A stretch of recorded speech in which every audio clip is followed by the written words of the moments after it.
video edukasi tentang perkembangan peserta didik. Nah, apa itu perkembangan peserta didik? Nah, perkembangan peserta didik merupakan suatu pembelajaran yang mencakup tentang perkembangan kita, bagaimana kita berkembang dan bertumbuh. Nah, di sini kami akan membahas tentang perkembangan dan pertumbuhan suatu individu. Nah, sebelum masuk ke objek pembelajaran, di sini kita harus perlu tahu apa itu perkembangan dan pertumbuhan. Seperti hal yang sudah tertera di atas ini, perkembangan merupakan suatu proses perubahan dalam struktur fungsi tubuh, di mana cara kita berpikir, bertindak dan etika kita diatur oleh perkembangan kita. Semakin seorang berkembang, semakin maju daya pikir dan pola pikir mereka. Nah, sedangkan pertumbuhan merupakan suatu proses bertumbuhnya volume tubuh seseorang, seperti tinggi badan, berat badan, dan lain-lain. Nah, apa perbedaan antara kedua hal tersebut? Yang pertama itu perbedaannya yaitu pertumbuhan itu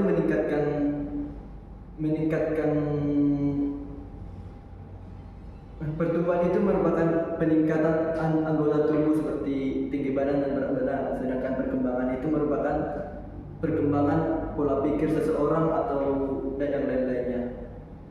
Nah, untuk hubungan kedua hal tersebut, yaitu meskipun pertumbuhan dan perkembangan memiliki perbedaan keduanya berjalan beriringan dalam kehidupan makhluk hidup, di mana seseorang yang bertumbuh juga akan berkembang. Nah, untuk hal yang lebih jelasnya bisa kita lihat dari gambar berikut, di mana yang dimulai dari anak-anak, remaja, dan dewasa. Nah, dari antara ketiga hal tersebut akan terjadi pertumbuhan dan perkembangan. Yang pertama, pertumbuhan di awal bayi atau dalam keadaan anak-anak. Ukuran tubuh mereka bisa dikatakan kecil atau beda jauh dari orang dewasa. Ketika sudah remaja, pertumbuhan fisik mereka berubah. Ada yang semakin tinggi, ada yang semakin gendut, dan lain-lain. Bisa saja juga termasuk mereka tidak terlalu tinggi atau apa, akan ada hambatan terhadap pertumbuhan mereka. Nanti akan dibahas oleh teman saya. Nah, untuk dewasa ini lebih seperti pertumbuhannya sudah mencapai puncak. Nah, perlu kita ketahui pertumbuhan seseorang itu bisa dikatakan terbatas. Ketika dia sudah mencapai keterbatasan pertumbuhan mereka, dia akan berhenti bertumbuh atau ukuran tubuh fisik atau apanya akan tetap sama. Nah, untuk perkembangan bisa kita lihat seperti dari anak-anak yang dimana pola pikir mereka masih bisa kita katakan hanya untuk bermain. Mereka berpikir bagaimana cara bersenang-senang. Dan kita bisa lihat dari pola pikir mereka, yaitu anak-anak masih ingin bermain untuk mencari kesenangan. Sedangkan ketika mereka remaja, mereka akan berkembang dan semakin memperluas pikiran mereka, di mana mereka berpikir bagaimana cara mereka ada di masa depan dan apa yang akan mereka berubah. Dan ketika mereka dewasa, mereka akan berpikir tentang dosanya negara. Mereka akan membuat filsafat yang menanyakan keberadaan dirinya. Begitulah perkembangan dan pertumbuhan. Nah, selanjutnya topik pembahasan selanjutnya akan dibahas oleh teman saya. Terima kasih. Perkenalkan, nama saya Ridho Saputra Taloran. Di sini saya akan melanjutkan materi dari Rian tentang pertumbuhan dan perkembangan. Kali ini saya akan membahas tentang aspek-aspek pertumbuhan dan perkembangan pada manusia. Yang saya ketahui ada 4 aspek. Yang pertama aspek fisik, yang kedua ada aspek kognitif, yang ketiga ada aspek sosial emosional, yang keempat ada aspek moral. Yang pertama saya akan membahas tentang aspek fisik. Aspek fisik adalah pertumbuhan tinggi, berat, perkembangan organ, kemampuan gerak, halus dan kasar. Sedangkan yang kedua aspek kognitif, pertumbuhan kemampuan berpikir, memori, memecahkan masalah, dan berbicara dan memahami. Yang ketiga ada aspek sosial emosional, kemampuan berinteraksi dengan orang lain, mengelola emosi, membangun hubungan, dan memahami nilai-nilai. Yang terakhir aspek moral, yaitu perkembangan pandangan tentang benar dan salah serta tanggung jawab sosial. Dan di sini saya akan membahas juga tentang faktor yang mempengaruhi pertumbuhan dan perkembangan. Ada 3, yaitu yang pertama faktor genetik, yang kedua faktor lingkungan, dan yang ketiga faktor psikologis. Pertama itu faktor genetik. Faktor genetik adalah warisan dari orang tua yang menentukan potensi dasar. Yang kedua itu faktor lingkungan, yaitu tentang makanan sehat, tempat tinggal yang layak, pendidikan dan hubungan sosial yang bagus. Yang ketiga dan yang terakhir adalah faktor psikologis, yaitu tentang keamanan emosional, dukungan keluarga, dan pengalaman hidup. Sekian dan terima kasih. Oke, perkenalkan nama saya Wahyu Yulianto. Saya akan melanjutkan materi dari teman saya, Rido. Saya membawa materi tentang faktor yang mempengaruhi menghambat perkembangan dan pertumbuhan anak-anak Indonesia. Yang pertama tuh kita bisa ambil dari genetik. Kebanyakan anak-anak Indonesia itu pendek itu rata-rata dia mengikuti genetik dari orang tuanya. Misalnya orang tua yang pendek itu rata-rata anak-anaknya itu bakal ikut pendek, dan sebaiknya bisa rata-rata orang tuanya tinggi, anak-anaknya bakal ikut tinggi. Faktor genetik satu. Yang kedua kita nih masuk ke faktor gizi.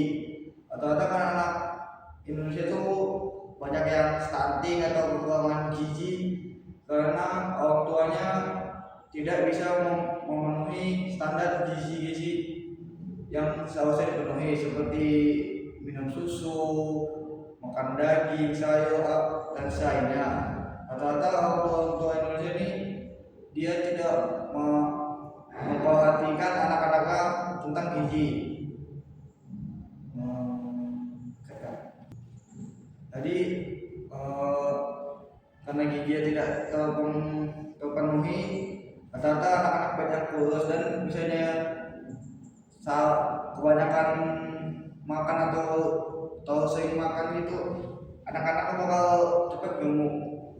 Itu faktor bisa dipengaruhi untuk penghambatan perkembangan tubuh anak. Dan kedua kita bakal masuk ke faktor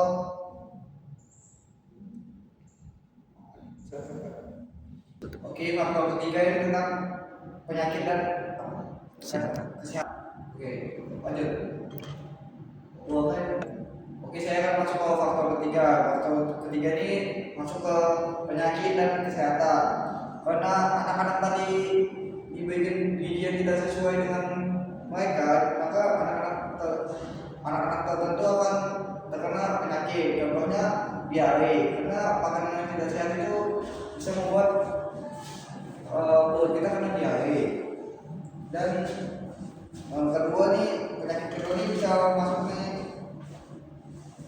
infeksi saluran pernapasan. Itu disebabkan tubuh sering lemah, yaitu karena tubuh sering lemah dan kurangnya dapat vitamin dan makanan bergizi. Dan faktor kedua bisa karena penyakit TBC.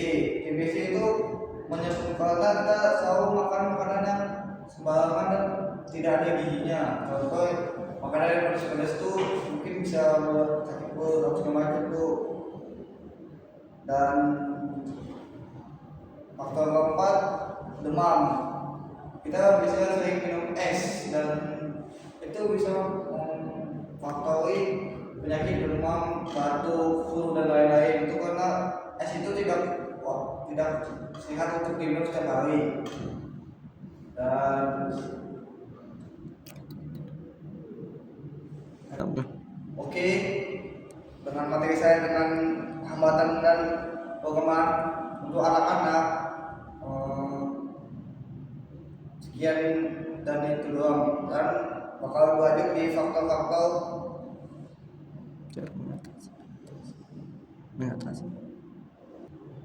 kasus mengatasi ya. Dan faktor-faktor untuk mengatasi problem itu akan diikuti oleh teman saya. Perkenalkan, nama saya Satrio Brian Sutawa. Saya di sini membahas solusi mengatasi hambatan pertumbuhan dan perkembangan individu. Pertumbuhan dan perkembangan individu sering terhambat oleh faktor biologis, psikologis, sosial, ekonomi, dan lingkungan. Untuk mengatasi hambatan tersebut, dapat dilakukan beberapa solusi sebagai berikut. Kita mendapatkan 5 solusi. 1. Solusi dari faktor biologis atau kesehatan. Hambatan seperti gizi buruk, penyakit kronis, kurangnya pengawasan kesehatan, atau kelainan bawaan dapat diatasi dengan 1. Pemenuhan gizi seimbang sesuai usia. 2. Pemeriksaan kesehatan rutin untuk deteksi dini gangguan pertumbuhan. 3. Pemberian imunisasi lengkap untuk mencegah penyakit yang menghambat pertumbuhan. 4. Akses terhadap layanan medis dan konsumsi suplemen jika dibutuhkan. 5. Aktivitas fisik teratur untuk menunjang perkembangan motorik. 2. Solusi dari faktor psikologis atau emosional. Stres, trauma, kurang kasih sayang, dan stimulasi mental rendah dapat menghambat perkembangan emosi dan kepribadian. Solusi yang dapat dilakukan: 1. Menciptakan lingkungan aman dan sportif di rumah maupun di sekolah. 2. Memberikan perhatian emosional, kasih sayang, dan penguatan positif. 3. Konseling atau terapi psikologis bila diperlukan. 4. Menstimulasi perkembangan kognitif melalui permainan edukatif, membaca, dan aktivitas kreatif. 5. Mengajarkan keterampilan sosial seperti kerjasama, empati, dan komunikasi. 3. Solusi dari faktor sosial atau lingkungan. Lingkungan yang buruk, pergaulan negatif, atau minimnya interaksi sosial dapat menghambat perkembangan moral dan sosial. Solusi yang dapat dilakukan: 1. Membangun lingkungan sosial positif di rumah dan sekolah. 2. Mengawasi pergaulan tanpa terlalu membatasi. 3. Meningkatkan kegiatan sosial seperti ekstrakurikuler, organisasi, atau kegiatan keagamaan. 4. Meningkatkan komunikasi antara pendidik, orang tua, dan siswa. 4. Solusi dari faktor ekonomi. Ekonomi rendah dapat membatasi pemenuhan gizi, pendidikan, dan fasilitas perkembangan. Solusi yang dapat kita lakukan: 1. Mengakses bantuan sosial atau beasiswa pendidikan. 2. Pengelolaan keuangan keluarga yang lebih baik. 3. Pemanfaatan fasilitas pendidikan gratis. 4. Mengoptimalkan sumber daya lokal untuk kebutuhan gizi, misalnya kebun sayur keluarga. 5. Solusi dari faktor pendidikan. Kurangnya stimulasi akademik, kurangnya dukungan belajar, dan kualitas pendidikan rendah dapat menghambat perkembangan intelektual. Solusinya: 1. Memberikan pembelajaran yang sesuai tahap perkembangan. 2. Metode belajar aktif seperti diskusi, eksperimen, dan proyek. 3. Pendampingan belajar dari guru atau orang tua. 4. Mengidentifikasi kesulitan belajar sejak dini. Baik, terima kasih. Baik, lanjut kesimpulan. Hambatan pertumbuhan dan perkembangan individu dapat terjadi karena faktor biologis, psikologis, ekonomi, sosial, dan pendidikan. Untuk mengatasinya, dibutuhkan pendekatan menyeluruh yang melibatkan keluarga, sekolah, dan lingkungan. Pemenuhan kebutuhan dasar, stimulasi belajar yang tepat, dukungan emosional serta lingkungan sosial yang positif menjadi kunci dan memastikan setiap individu dapat tumbuh dan berkembang secara optimal. Dengan kerja sama berbagai pihak, potensi hambatan dapat diminimalkan sehingga individu mampu mencapai perkembangan fisik, mental, sosial, dan emosional yang sehat. Baik, sekian dari materi yang kami buat. Terima kasih.